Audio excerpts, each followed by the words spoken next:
And the story that we're going to read tonight in John 14 about the disciples, they're kind of in a situation where they're lost. Not physically, they know where they are. They're at a place called the Last Supper. Have you guys ever heard of the Last Supper? Maybe you've seen the Leonardo da Vinci photo where Jesus is with all his homies. Maybe you've seen the one where it's like, oh, this photo looks like Jesus just told them they're about to pay their own bill, right? I don't know. Maybe you've seen that photo before. The Last Supper is the last time that Jesus sat down and had a meal with his disciples. Maybe you've had a friend move away, and maybe you had one last time that you got to hang out with them, that you got to sit and talk to them, that you got to hang out with them. Didn't it feel like everything you said was just so much more important? This is the last time we're going to hang out. This time is so important. I have to say all of the important things. This is how this was for Jesus and his disciples. Jesus is thinking, man, what I tell them right now matters so much. And what I tell them right now will affect their future. So when we look at anything that Jesus says in this timeline, it's from John 13 to John 17. When we look at anything that Jesus is saying here, it's really important. It's kind of like his last dance. These are the last things that Jesus is leaving his disciples with before he leaves the earth. But Jesus has dropped kind of a bomb on them. You see, up until this point, they thought that what Jesus came to do was to be the Jewish Messiah that was going to set up like a political kingdom to like fix everything. The Jews, they were kind of under Roman occupation. They had people treating them poorly. So they thought that Jesus was this Messiah that was going to set up a political system that was going to save them. Maybe as you've come out of this like election cycle, you've heard a lot of people really, really, really stressed out about who ends up in office. Maybe they're putting a lot of faith in one person to set up a political system to help them out. That's how they would be feeling. They'd be feeling like Jesus came to overthrow the Romans. He came to be a king. This is like a coup. Like we need to take up arms and we need to kick everyone out of here. But Jesus has been dropping these subtle hints that this isn't his plan. He actually came to die. And right here in the middle of this dinner, now I'll tell you this, they didn't know it was the Last Supper, okay? They just thought they were going to dinner with Jesus. They didn't know it was the last one. Suddenly he's like, hey, I'm going to be leaving you.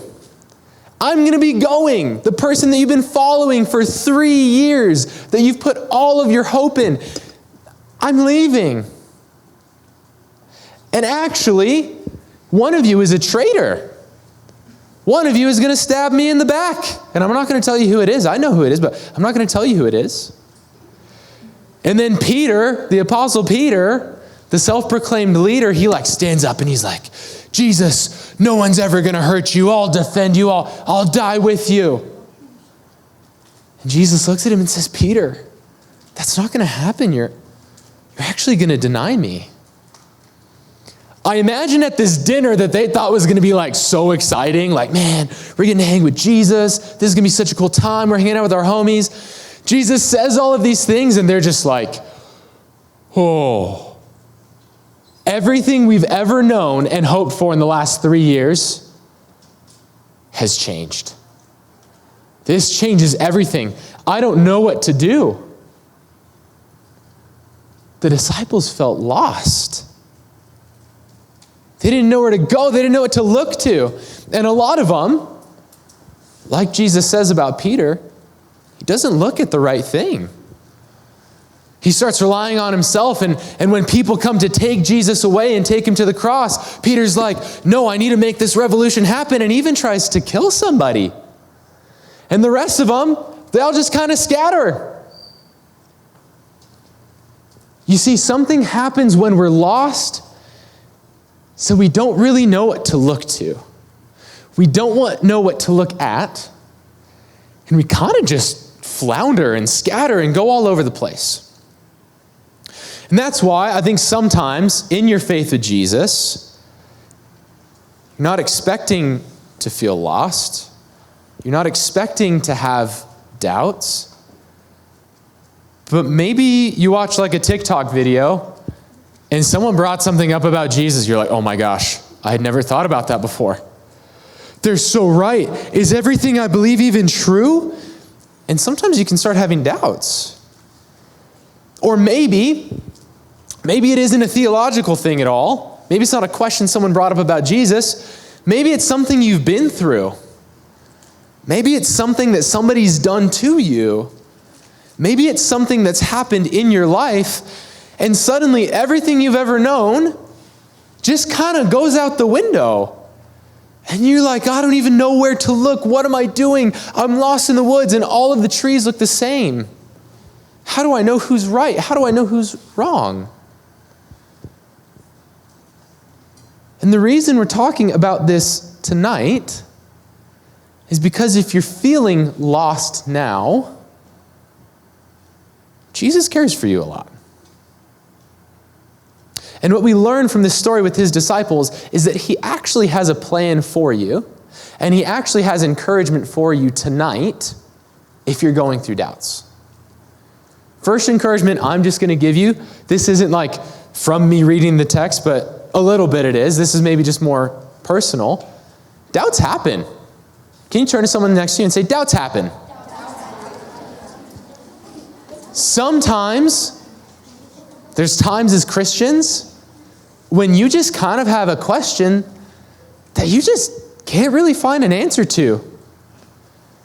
And maybe right now this is the first time that you're going through it, so you don't know if you're ever going to get through it, and you're kind of like, I've never experienced this before.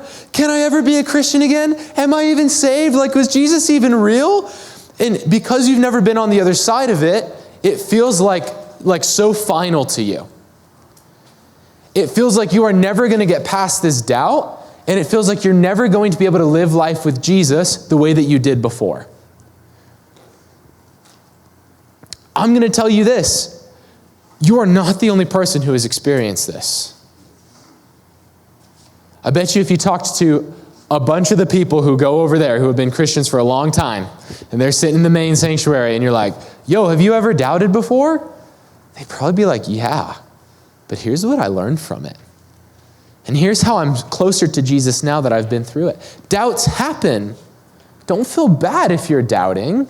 It's a human thing. And even the disciples went through doubts. They're going through doubts in this text. So that's the first encouragement. That's why we're talking about it. It's because it does happen. You do go through this.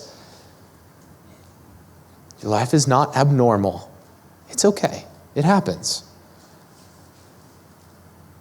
But another reason we're talking about it tonight is because I have to ask you this question. Is what do you look at when you do feel lost? If feeling lost is not knowing where to go or where to find your way, then what is it that you go to look at to get you on the right path? And as we're reading the text tonight, I want you to know that Jesus is saying this. There is one specific thing that you should look at that can get you to the right place. All of the other things will leave you just as lost as you were before. So let's hop into the text knowing that. John chapter 14, verse 1. We're going to read 1 through 6 right up at the front. Don't let your hearts be troubled. Trust in God and trust also in me. There is more than enough room in my Father's home. If this were not so, would I have told you that I'm going to prepare a place for you? When everything is ready, I will come and get you, so that you will always be with me where I am, and you know the way to where I'm going. No, we don't know, Lord, Thomas said. We have no idea where you are going. So how can we know the way? Jesus told him, I am the way, the truth, and the life. No one can come to the Father except through me. Jesus' second to last I am statement, there's only two more in this series. There's this one, and there's one after. But his second to last I am statement that we're talking about tonight is for people who feel lost. It's for his disciples who feel lost. What do we do when we feel lost? What would Jesus say to you when you bring your doubt to him? Because whether you experience it now or whether you experience it later, I want you to remember this story. And I want you to remember the words of Jesus.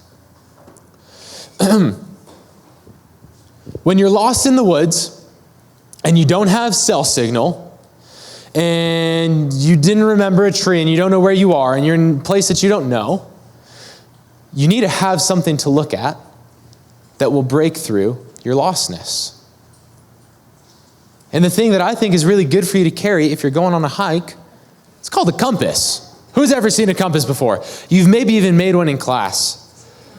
The reason a compass is so helpful is because it's always pointing to one place. Who knows where it's pointing?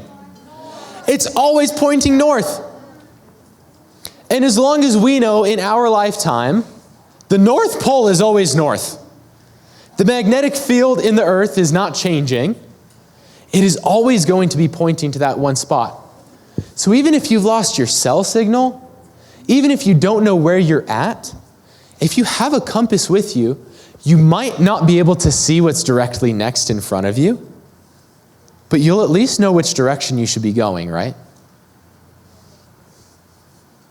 And the disciples, they don't really know what's coming next.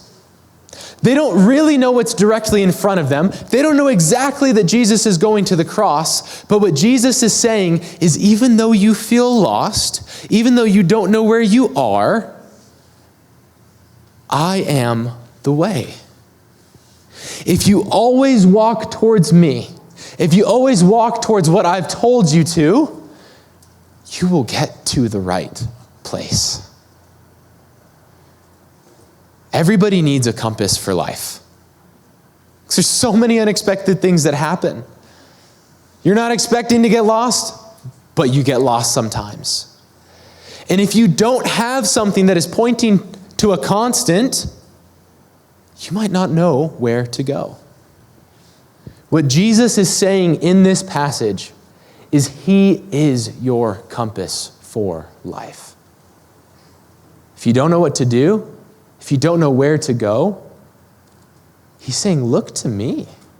If you walk towards me, I'll take you to the right place. Jesus wants to be your compass for life. So I've got 3 quick statements that I want you to write down, and I want you to remember, because you might be feeling lost right now, and you might need this encouragement. But you might have doubts. You might feel lost later on. And I want you to remember these encouragements and remember what Jesus said. The first one for you to write down, you can write it in your phone notes if you want to. I normally don't want you to have your phone out, but I think it's important you write these down. When I feel lost, God still has a plan. I want you to turn to somebody next to you and say, when I feel lost, God still has a plan. Verse 1, don't let your hearts be troubled. Trust in God and trust also in me. There's more than enough room in my Father's home. If this were not so, would I have told you that I'm going to prepare a place for you? When everything is ready, I will come and get you, so that you will always be with me where I am. Sometimes we feel like doubts change everything. You were like having such a good time following Jesus until you thought about this one thing or this other thing happened to you. And then suddenly, you don't feel like you can keep going on until you figure it out. Have you guys ever felt that way? You feel frozen. You feel like you can't even be yourself. I know that sometimes I can be anxious, not because something bad is happening, but because I'm spending all my time in my head trying to figure something out. See, doubt can kind of paralyze you because you feel like it's all you can think about. It takes all of your focus. And whenever you think about Jesus, you're not thinking about how you know how much he loves you. You're not thinking about all the things that he's told you in the past, all the things you know to be true. All you can see in front of you is this doubt. You feel frozen.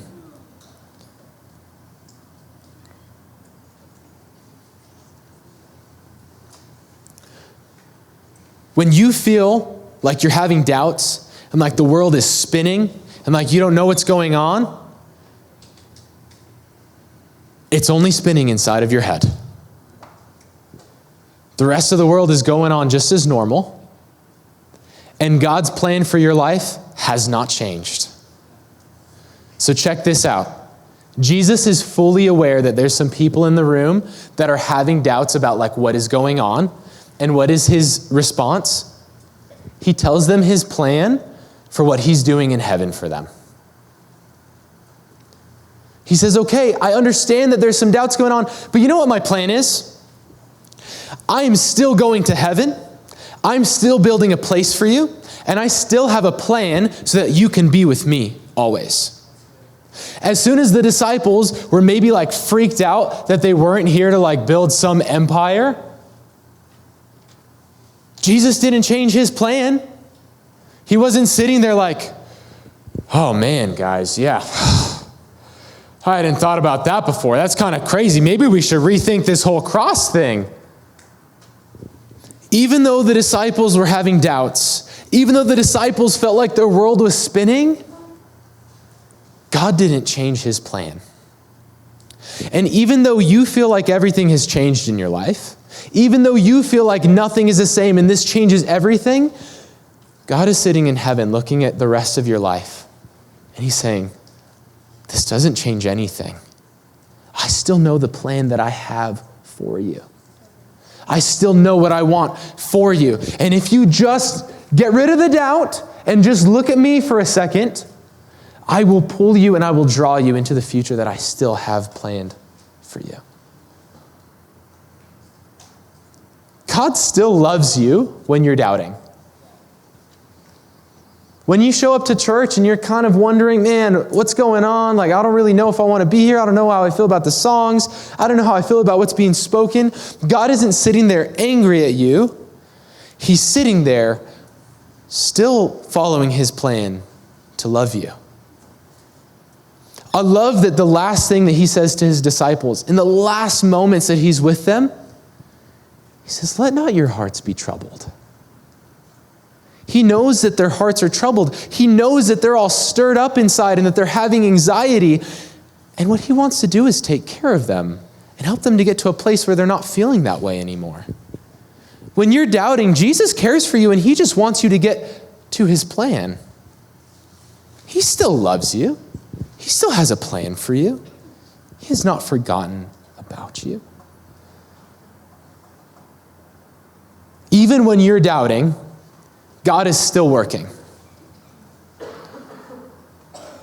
And you don't need to stop what you're doing. You don't need to stop following Jesus until you've figured everything out, because God is actually working your doubt out for you behind the scenes.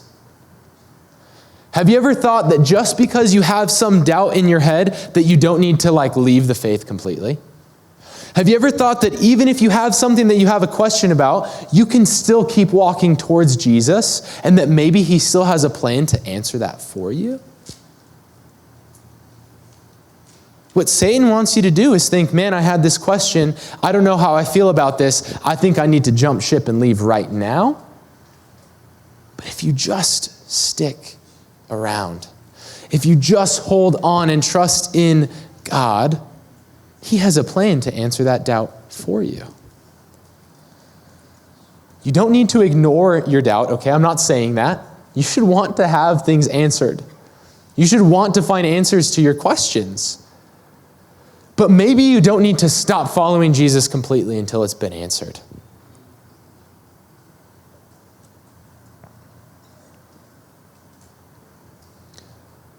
One time, I was having maybe some doubts of what God was doing in my life. And I kind of didn't know what to do next. I felt a little bit lost. I didn't know what to do. And for some reason, I just felt like I was supposed to come to church one morning. So I showed up to church in the morning. And my friend AJ was there. And AJ and I start talking, and it just kind of comes out like what I'd been struggling with and what I had questions about and what I didn't really know where to go. And the crazy thing is that AJ had literally been like thinking on and praying about all of the stuff that I just talked to him about. He answered some questions for me. And to be honest, I felt like God sent AJ to church that morning to have a conversation with me because I had been asking him.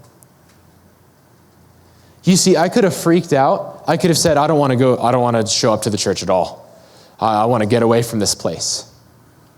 And felt like God wasn't working. But God was working behind the scenes to answer my doubt. And he actually sent somebody to help answer a question for me. So even when you are doubting, God is still working. So maybe you're doubting in here. You're still welcome in this place. I want you to stay here every week. I don't want you to stop showing up.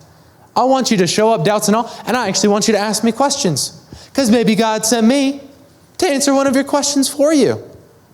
Your questions are welcome. Keep asking them. Next one is, when I feel lost, I'll stick to the plan. Turn to your neighbor, say, when I feel lost, I'll stick to the plan. Verses 5 through 11. No, we don't know, Lord, Thomas said. We have no idea where you are going, so how can we know the way? Jesus told him, I'm the way, the truth, and the life. No one can come to the Father except through me. If you had really known me, you would know who my Father is. From now on, you do know him, and you have seen him. Philip said, Lord, show us the Father, and we will be satisfied. Jesus replied, have I been with you all this time, Philip, and yet you still don't know who I am? Anyone who has seen me has seen the Father. So why are you asking me to show him to you? Don't you believe that I am in the Father, and the Father is in me? The words I speak are not my own, but my Father who lives in me. But my Father who lives in me does his work through me. Just believe that I am in the Father, and the Father is in me. Or at least believe because of the work that you have seen me do. See, Philip's having a hard time because he didn't understand yet that Jesus was God. And he was one of the ones that was kind of maybe doubting in the room. And Jesus' response to him is so cool because he's like, Philip, haven't you been walking with me for 3 years? Philip, haven't you seen me make blind people see? Haven't you seen me heal deaf people's ears? Haven't you seen me literally raise someone from the dead? He says, Philip, if you don't believe me just because of what I say, at least believe that I'm God because of what you've seen me do. And the reality is that when you are doubting, it tries to pull all of your attention off of what you know, and it tries to put all of your attention on what you don't know. That burning question that's in your mind, it's all you can think about. But what Jesus wants you to do is next time you're worried, next time you have a doubt, what if you didn't put all of your attention just on your doubt? And what if you started remembering what Jesus has done in the past? Because even though the future looked different than what Philip and Thomas and the rest of the disciples thought it would, they can't change the past. The future might look different, but your past stays the same. And what God has done for you in the past will not change. And those experiences that you've had with them, that you've had with him, no one can take those from you. You know that those are true. But even more than that, Jesus was a real person who lived on this planet and did real things. If you didn't watch it, if you weren't here 2 weeks ago, Pastor Taylor taught an awesome sermon on why we can trust what is said in the New Testament. This isn't just like a fairy tale book that like your parents read you before you go to bed. This is actually like historical documentation. You know how you open a history book and you read it? That's what the Bible is. These are eyewitness accounts of what people experience with Jesus. So what we're reading here is not something that somebody made up. It's something that actually happened. So we said this is that when you feel lost, you need to stick to the plan That's assuming that there's a plan in the first place. You see, I'll tell you this, if right now you don't know what you believe about Jesus, right now if you don't know what it means to follow him, right now if you don't know what it looks like how do I follow him on a day-to-day basis? If you don't actually know what the Bible says about something, as soon as the rug feels like it's pulled out from under you, there's no plan for you to follow. Because as soon as someone questions your faith in Jesus and you don't really know what it meant anyway, how are you going to stick to a plan if it doesn't exist? You see, for these disciples, though, Jesus had been training them for the past 3 years. He'd been showing them exactly what it meant to follow him. He'd been showing them exactly what it meant to believe in him and live a life as a Christian. So my encouragement to you right now is that maybe you're not going through any doubts. Now is the perfect time for you to be asking questions. Now is the perfect time for you to be asking yourself, what do I believe about Jesus? Now is the perfect time for you to ask, what does it mean to follow him? And am I actually following him on a day-to-day basis? Why? Because if you know what it means to follow Jesus when life is really good, when everything goes wrong, you still have a plan that you get to stick to. Man, you brush your teeth every morning, you brush your teeth every night. But how quickly does that thing go when you're on vacation, right? Or something like that, I don't know. You need to have habits of being a Christian so that way when things go differently, that way when you go on your vacation and you're not in your normal spot, or maybe your parents are talking about moving to another state and you're like wondering, what am I going to do? Is Jesus going to follow me there? That when that actually happens, you just transplant your relationship with Jesus to the new place. Now in middle school, as you're having questions about life, as you're wondering what other people believe, as you're wondering what you should believe, now is the time for you to build what you believe about Jesus. So that way when you do go through something, you're not wondering what to do. You just stick with the plan.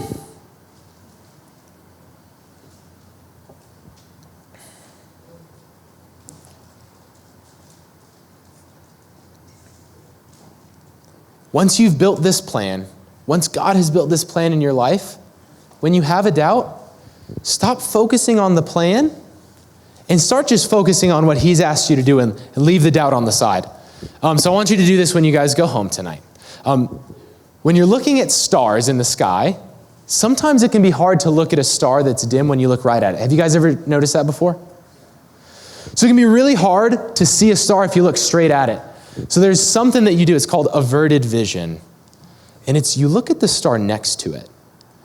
And then using your peripheral vision, you can see the star. It's all this sciencey stuff. You have cones and rods in your eyes, and the cones are in the middle of your eye, so it can't see really dim lights, but the rods on the side of your eye can. So when you try and look straight at the star, you can't see it because your vision just isn't meant to work that way. But when you look past it and you look at what you're supposed to next to it, suddenly you can see it clearly. And I wonder if the doubt that you're experiencing tonight, you aren't able to have an answer on it because you're staring straight at it. And what Jesus wants you to do is focus on him. And yes, the doubt is still on the side. But when you see his vision, when you see who he is, suddenly you can see your doubt clearly. Maybe you don't need to look straight at your doubt. Maybe you need to focus on Jesus and it will be answered on the side. Last thing, when I feel lost, I'll start walking. Say, when I feel lost, I'll start walking. No matter what you are facing, pull out your compass, Jesus, the way, the truth, and the life. Look at the direction that he is in and walk that way. Your doubt makes you want to sit down. Your doubt makes you want to sit and think about it and figure out if, am I still going to follow him? But suddenly you're going nowhere. You're not making any progress at all. We talked about it a couple months ago, but it just leaves you as sitting ducks for Satan to come and pick you off. If you're having doubts, if you're feeling lost, what I want you to do is I want you to see Jesus, and I just want you to just start walking towards him. What are the things that he's asked you to do? What are the ways that he's asked you to live? What are the truths in the Bible? Start walking towards him. 3 easy ways that you guys can think about it tonight. He says he is the way. He says he is the truth. He says he is the life. So why does he say he's the way? Because the way that he lived and the way that he does stuff, the way that he acts, is the only way that we should be copying and living. And also, secondly, he's the only way to eternal life. He said, no one comes to the Father except through me. You're not going to find your way to heaven using anything else. You'll only find your way to heaven with Jesus. So, if you're having a doubt, start thinking, how did Jesus live? What way does he want me to live? When I'm talking to my friends, how does he want me to talk to my friends? When I'm treating my family, how does the way he want me to treat my family? Start doing the things that he's asked you to do. And when you're obedient to Jesus and you just start walking towards him, I think some of your doubts are going to get answered on the side. Second, he is the truth. You ask, what do I believe? And when someone says something, am I holding it up to what Jesus said? So anytime anyone makes a statement that they believe something, what I do is I hold it up next to what Jesus said, and I compare it to that. And if it's not what Jesus said, I'm going to be honest, it's not the truth. If it doesn't line up with what Jesus has asked or what he said, it's not the truth. So maybe that video that you saw on TikTok that's causing you doubt, maybe they weren't saying something true. And if instead of focusing on what you don't know, you start looking at what Jesus said, maybe you'll just learn that that person didn't know what they were talking about. So maybe the thing you need to do right now is you need to actually start reading through one of the Gospels and seeing what Jesus said for yourself. Because I love being able to share it with you guys. I love being able to say it. But I want you guys to know what he said yourself. So that way when your friend asks you a question, you're not having to wait till the weekend to ask me about it. And maybe what God is trying to change in your life as a middle schooler before you go off to high school is that you're actually seeking truth from him instead of just what other people tell you. Hold up what everyone says to what Jesus says, even what your friends say about you. Maybe they talk about the way you look. Maybe they talk about the way that you act. You need to hold up what people say about you to what Jesus says about you. So you're having doubts, you need to start following the truth, which is Jesus, and matching everything up to his word. And lastly, he said he's the life. The word he uses here is called Zoe. The Greek word, it means life, but it's a different kind of life. It's the best kind of life. It's the good life. It's the life that we're all looking for. So the last way that you need to just start following Jesus if you're having doubts and start walking towards him is you need to start asking him what your ideal life should look like instead of other things. I'll share an example. There's this Instagram account that I follow. It's this dude. His name's Simon Zimmerman. You don't know him? You don't need to know him. But all of his hobbies, they are like exactly my hobbies, right? But here's the kicker. He's sponsored and can just buy whatever he wants.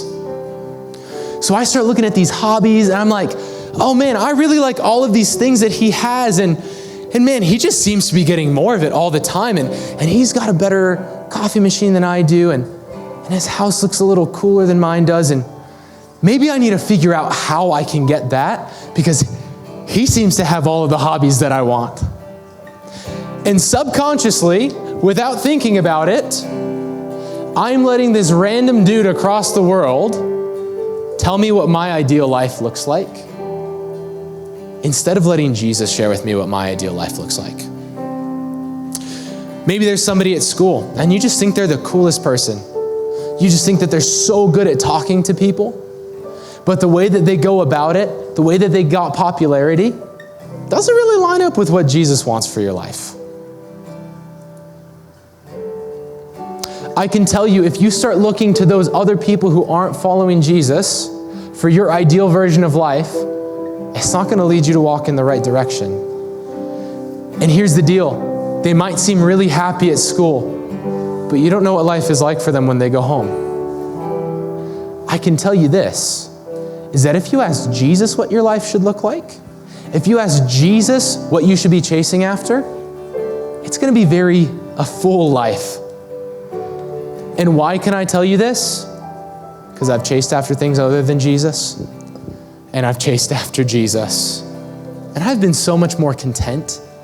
I've had peace in my heart every time that I've walked towards Jesus. So wherever you are, whether you're lost now, whether you find yourself lost in the future, Jesus is your compass. And stop focusing on all of those other things and start looking at where He wants you to walk, and just start walking towards Him, the way, the truth, and the life. Jesus, we thank you so much for tonight. Lord, I thank you for your peace. I pray that these students just had your peace tonight. Would you help us to just follow you? Would you help us to know which direction to walk in? And Jesus, if there's anyone in here who's having doubts, and praying about it earlier, I really feel like there is somebody who is. Would you help them? Would you help them remember how much you love them? Would you remind them that you have a plan for their doubt? You have a plan to get them through their doubt. And even when they're doubting, you're still working, God. We love you. In your name, amen.